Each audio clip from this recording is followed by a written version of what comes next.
happy Saturday. I hope you're all having a good Saturday. I am having a good Saturday myself. I've gotten to do yoga and stretch out, and I was just getting ready to make my bone broth for the day, which this is a bit late for me. I typically tend to start my day with bone broth, but I'm making it now.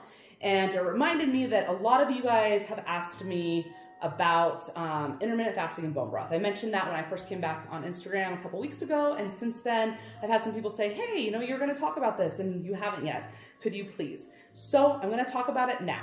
So basically, I want to start this off by saying I've actually never been a fan of fasting or even juice cleanses. I've always said like 1 to 3 days at max. I've done juice cleanses, but you know, I'm just not really a fan of caloric restriction to extremes. I've never really found it to be beneficial. I found that my clients in the past that have done it tend to then just like binge outside of it, and it ends up maybe being a balance, if not end up like they net out, or they actually tend to gain more weight after doing some kind of fasting type thing. So that being said, what got me started on this is the first of the year. I was ready to start really losing the weight. I had just had 2 babies back to back, and my pregnancies were pretty rough. I gained more weight than I would have liked, but that's okay. You know, it's that time of life, and I was accepting of it. I have 3 beautiful children, but the 2 back to back was definitely a lot in my body. After having the kids, I gave myself some time to get back into it. I got back into my exercise, but I really didn't want to tackle diet right away. You know, I wanted to just not have that stress, you know, enjoy the holidays, be with the kids, and just like accept where I was at the time. But first of the year, boom, no more acceptance of that body that once was, and it was time to get going. And so Tom, my husband, recommended that I look into some health podcasts as kind of a way of getting motivated, and something I could do while I worked, so that I don't have time to look into things otherwise. So it was perfect. And one of the first ones I listened to was called Essentially You. It's done by a doctor, and she interviews lots of other doctors. The first one, they were talking about gut health and intermittent fasting and bone broth. And the guest that she had on was just so enthusiastic about her bone broth and her intermittent fasting, and then also just the things that some of the things that it like combated, I just felt like I could probably use. Like, she was really talking about like the gut health and how you know, when your gut's not healthy, things aren't moving through you correctly. And I really kind of identified with that. For those who have had kids, I hear that it's very common to end up with some weird gut things when you're done, so you're not alone. I was one of them, and so hearing that the intermittent fasting and the bone broth would help with that, I was like, you know, this is something I need to at least try for a week and see how it goes. And what I will say is that after doing it for a week, I did it for another week, and I have not stopped, and it's like, what, almost May. So I've loved the intermittent fasting. I think it's great. In the past, I've always tended to be a volume eater, meaning that I like to feel very full. So I did not think this was going to work for me. Being a volume eater, I tended to like just have lots and lots of vegetables all the time with some protein, so that I could constantly eat, because I didn't like the idea of not being able to eat. And that's always worked for me in the past. When I've tried to lose weight in the past, I just really hone in on my macronutrients, and I try to keep what I eat to 1 gram of protein to 1 gram of carbohydrates. And that had always worked in the past, but like I said before, now kind of like looking at what I'm doing now, I realized that maybe some of those foods that I would do to keep to my 1-to-1 ratios really weren't working with my body.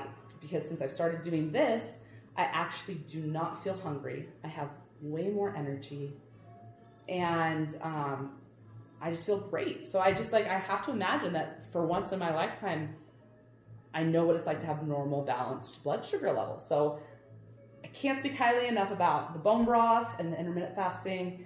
And so now I'm just going to quickly take you what that looks like for me in a day.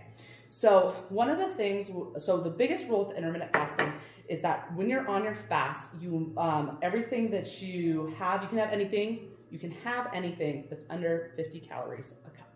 So all the things here that I have are under 50 calories per cup, and I will just tell you what I like to do. So depending on the day, I either start off with an iced almond milk latte. I buy my almond milk from Costco. I get their Kirkland brand unsweetened vanilla. I'm going to tell you that I buy everything from Costco, and I promise Costco doesn't pay me. I just do.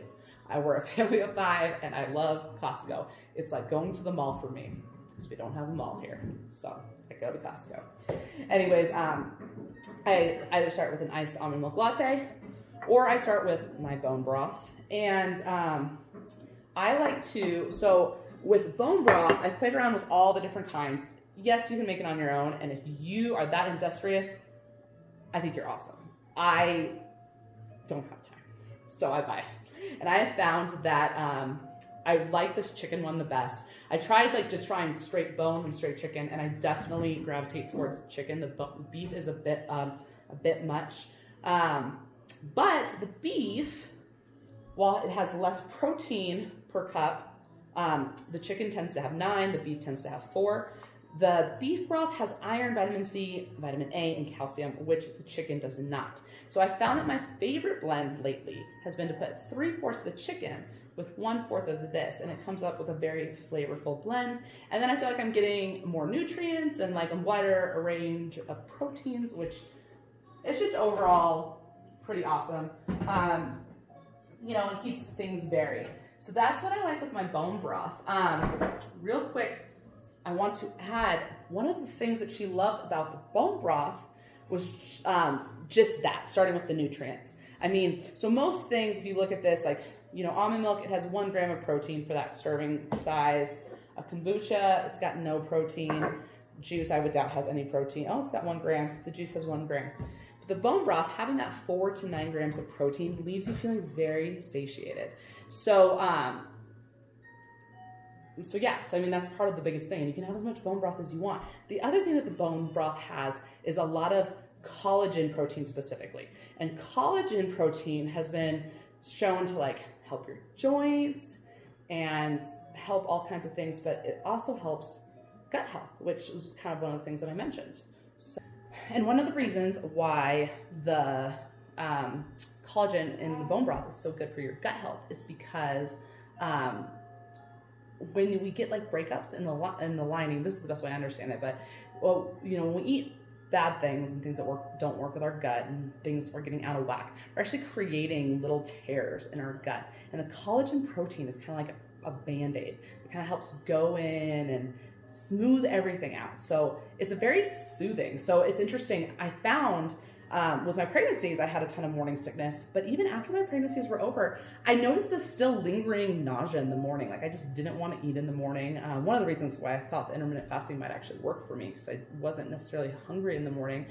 But I think it's because things were just kind of so damaged in there. Like it took really a while to get going and feeling normal in the day. And since I've started doing the bone broth, I find that if I do have a morning where I'm just not feeling the best and not feeling so great, the bone broth very quickly snaps me out of that. But I also have way fewer of those mornings. So to finish off what gets me through my day of intermittent fasting, I typically tend to have a kombucha before I break my fast. The podcast, I don't know if I mentioned this or not, recommends having a 7-hour eating window. I started off doing 12 to 7, and that window worked pretty good, but I like to work out around noon most days. I just find that that's what I gravitate towards.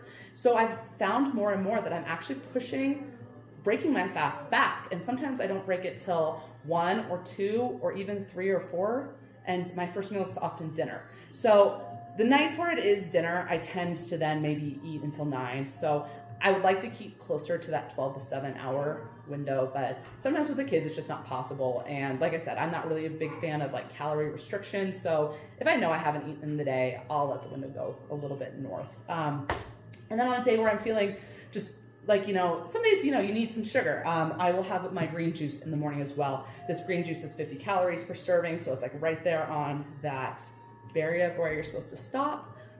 Most days I don't have my green juice before I break my fast. You're supposed to actually have your heavier carb-based meal right before you go into fast. So sometimes I will end the day with some juice, or because you can have some carbs before bed, I will end with a glass of wine because, like they said in the podcast, a glass of wine is actually good for you and apparently can help gut health. So thought I had to start trying that one.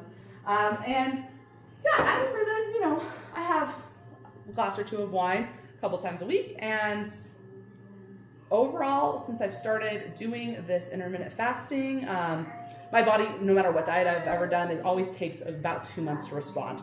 You know, that time period, you're working so hard, you feel like nothing's happening. This happens to me every single time. It takes about 2 to 3 months, and then boom, I just keep doing my thing. I even lax up, and the body just starts to respond. So I started this at the beginning of the year, towards the end of February. My body started responding. I had a nice big fall off in weight, and then I feel like I've gradually been going down about 1 to 2 pounds a week since. So I've been really happy with it. But beyond just the weight loss, I just can't speak highly enough for how much energy I have. Yeah, I think it just comes back to energy and then the not being hungry, because you know, we can all do diets, but ultimately at the end, it's going to come down to willpower. And if something doesn't work with your life, you're never going to win the willpower game. You know, you're just not. So you have to find things that work for you. And I've had things that work for me in the past, and I'm sure some of you are thinking this is totally not going to work for me. I know my husband does not like the bone broth, and that's fine. But I had to come on and share what's been working for me. Love the bone broth. Love my almond milk lattes. And, the biggest benefit I think that I forgot to add is I think I spoke about how I typically would always do the 1-to-1 ratio to lose weight in the past. And now, during my eating window, I really don't worry about what I eat, which has been a very freeing feeling. Like being a mom, sometimes you just want to grab that like extra chicken nugget or, you know, the noodles, and like, it's just kind of awesome because it's very freeing to not worry about the food I'm eating since I'm in, you know, since everything else is working so well. And then since my blood sugar levels are normal, I tend to not want the extra sugar. It's funny. I feel like if I was just listening to this, I wouldn't believe myself, but it's true. So anyways, I hope you guys have a good Saturday and you go play with this little guy. He just crawled over and wanted some attention. And I hope to see you all later. Bye.